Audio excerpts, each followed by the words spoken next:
girls empowered with business skills, and right now what I'm talking about is the project She Rebuilds the World, and it is the first ever Latvian Development Corporation project in Africa financed by the Latvian government. Now it aims to share professional experience on economic development, provides entrepreneurship skills to young female entrepreneurs, and builds the female entrepreneurs network across Europe and Africa, and also African countries like Namibia, Zambia, and Zimbabwe. Now in studio, I am joined by Yeva Jakobsone from Latvia Riga Business College and Martha Mache, who is a student trained by this initiative and a beneficiary. It's an exciting project. I'm excited to talk about women in entrepreneurship. I'd like to welcome you.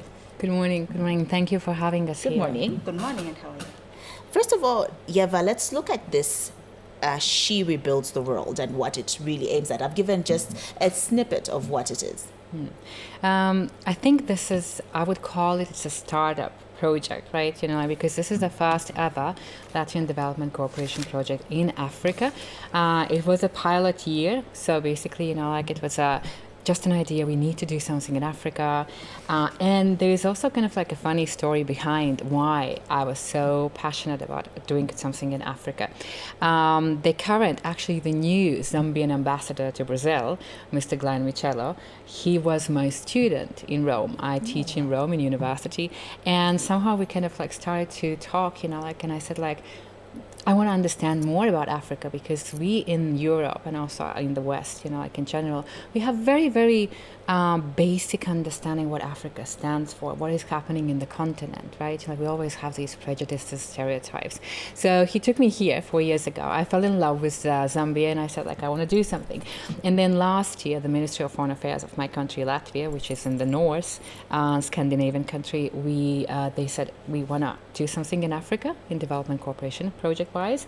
I had a team, I have friends, like in Namibia and my embassy in Europe and Zambian embassy, and I said, okay, let's do something together. So we put the project together, and currently we are focusing on empowerment young women here. Why women? On a serious note, World Economic Forum has acknowledged that it will take 134 years for us women to be on the equal footing as men. Of course, when we look at the legal systems, and I myself am a lawyer, I understand that we women have all the rights to do the same things and proceed and make career as men do. On the other hand, the real life is, and it's not just in Africa, it's also in Europe, also in Asia and United States of America, we don't have the opportunities, equal opportunities. There's always this old boys club, going out for a smoke, for a drink, chatting, promoting it. And men do promote to their bosses more themselves rather than women. We are more kind of reserved, in promotion. And also one of the things which I think is very important for stressing, on this project. So we are connecting women, we are giving the skills, but we are also trying to build the confidence for women. Because also as an academic, I can say there's a lot of academic research behind the concept that men are very, very confident. That's why we hear them. That's why they talk. We women, on the other hand, we are not so confident. We are more competent, and we are maybe not so assured of ourselves. So I think in the scope of the project, we also want our girls to be more confident that they are worth and they can do. Let me turn to you as a beneficiary. Talk to me about how the journey has been in looking at what we're talking about. And I like that you did bring out, Professor, issues of having more female voices, even in the entrepreneurship space. Thank you very much. Apparently, I just joined through ZDA, and the journey has been awesome. When the time we began, I was still a student at the University of Zambia. I was doing my bachelor's, which I just finished and graduated just the last week. Congratulations. Thank you so much. And I didn't know what was next. And I'd begun already my company, and how to position it in the society and in the public. I didn't know, I had no confidence. But throughout the program, which they call Business Development Lab, we were given skills to be able to position yourself in the outside world and to be able to gain the confidence to face the world with your business idea and to be able to make the idea become a reality. And today, as I'm talking to you, my idea has become a reality. I run an agro company called DFM Agro Innovation, which I have farmers which I'm working with on the ground. Let me come back to you, Professor, in looking at what she says as a success story and how she has moved to even being her own CEO of some sort, an employer in her own right. What are some of the gaps that you have seen that need to be bridged in order for more women like herself to take up that space and be CEOs, run their own businesses and run them successfully? Because it's one thing to run their business, but you need it to be successful and stand the taste of time. Yeah, I think the general understanding of the how to run the business, that is a kind of like very big gap. And it's not just here. I don't know so much about Zambia and Africa, but I know that in Europe, like, so even if you have a great idea, you don't know how to launch the business, like you don't know, you don't see the holistic, like approach. What do you have to do, like how to register the business, right? Like so how to take care of your IPR rights, and like which is extremely important if you want to compete in the global markets. And that's what we are trying to push our students, like from Riga Business School and also from the She Rebuilds the project to compete internationally, because Africa has so many things to offer to us, right?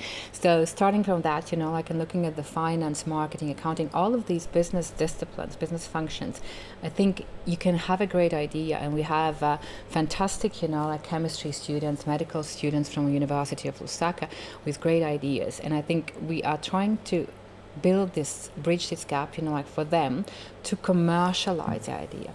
Of course, the structural gap is, the financing part. If you have a great idea, if you're ready to commercialize your idea, you need to have some finance backing. So we are trying also in the scope of this project to link together, like these new ideas, new enterprises, with potentially, like financial backers who will be able to provide the finances for them, because this is a kind of something, which is extremely important in Europe and extremely important also in Africa. We don't have this, but we're going to try to, through the next phases of this project, we're going to build, like the value chain where the girls come in, they get the skills, they come up with their ideas, they have the business plan, and then they are channeled into the incubators, for example, University of Lusaka, or we also have Namibian universities partnerships, and then they can reach out also to the financiers to build their projects and commercialize their ideas. Martha, I know you're passionate about the community. Yes. And obviously lifting not just men and not just women, but also some of the men in Sure. your business sense. Let's look at how agriculture speaks to your passion, because I know that agriculture is one of the biggest sectors, if not the biggest sector across the world. But you are using it also to empower and enrich other people's lives. Yes, thank you so much. Apparently, I'm a daughter of a smallholder farmer based in Chisamba. As you know, Chisamba is the house of agriculture in Zambia. So I had to go back. I've grown up on a farm. I know how farming is. And the major problem we've been facing as a nation is access to the market, especially by smallholder farmers. They can grow their crops, and their only hope for them is Soweto. When Soweto is flooded, what is next? They'll rather throw, we've seen news where they've thrown tomato, they've thrown cabbage because there's no one to buy. But if we diversify the market for the farmers, we bring in the virtual farmers market where they can be able to learn from the markets such as ShopRite, what do they need, and be able to incorporate, to learn and provide the needs. And with that, they'll be able to find more market. And with us, DFM, that is our job. And so talking about agriculture and women empowerment, when you empower a woman in agriculture, you are empowering a society. It's exciting, Professor. Let's look at where to this project. I know that right now we're saying 30 Zambian girls actually to benefit and have benefited from this, but I know the numbers will keep growing. Okay. So statistically, again, as an academic, I should talk about the numbers. So in total, in Namibia and Zambia, so that's the first phase of the project, we have 76 girls, ladies who were enrolled in the project. 67 has graduated with good marks, and today in Lusaka we're gonna give the certificates for the graduation. And I think, if I'm not mistaken, 34 from Zambia and 33 from Namibia. So that is the pilot phase, and luckily, so I submitted another 2 projects for the Ministry of Foreign Affairs of Latvia. We got the funding to have the project for 2023-2024 academic term. So we're going to have 1 project in Namibia and then another 1 project in Zambia and Zimbabwe.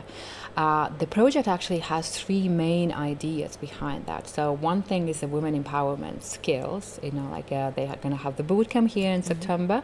Then they're going to have also the study online program, in Riga Business School for 4 months, and then they're going to finish with a real business plan.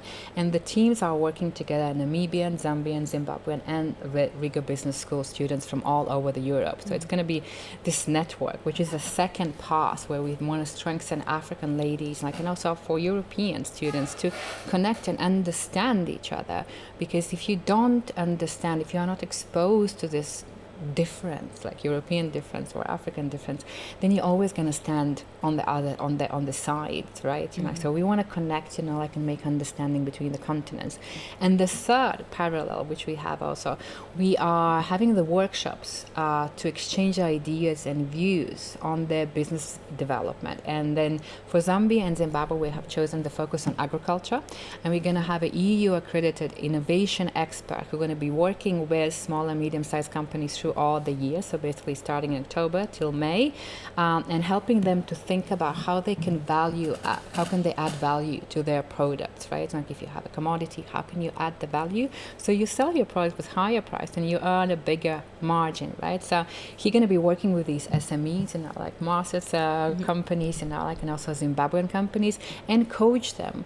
At the end of May, we're going to try to have great ideas with a value addition for these small and medium-sized enterprises. Sounds exciting. Martha, your message to women out there on why they should take advantage of such opportunities. Thank you so much. These opportunities, they help you to not be limited in thinking, to think outside the box. The time I joined, I was just thinking about Zambia, women in Zambia, people in Zambia, men in Zambia, but now my thinking is Southern Africa.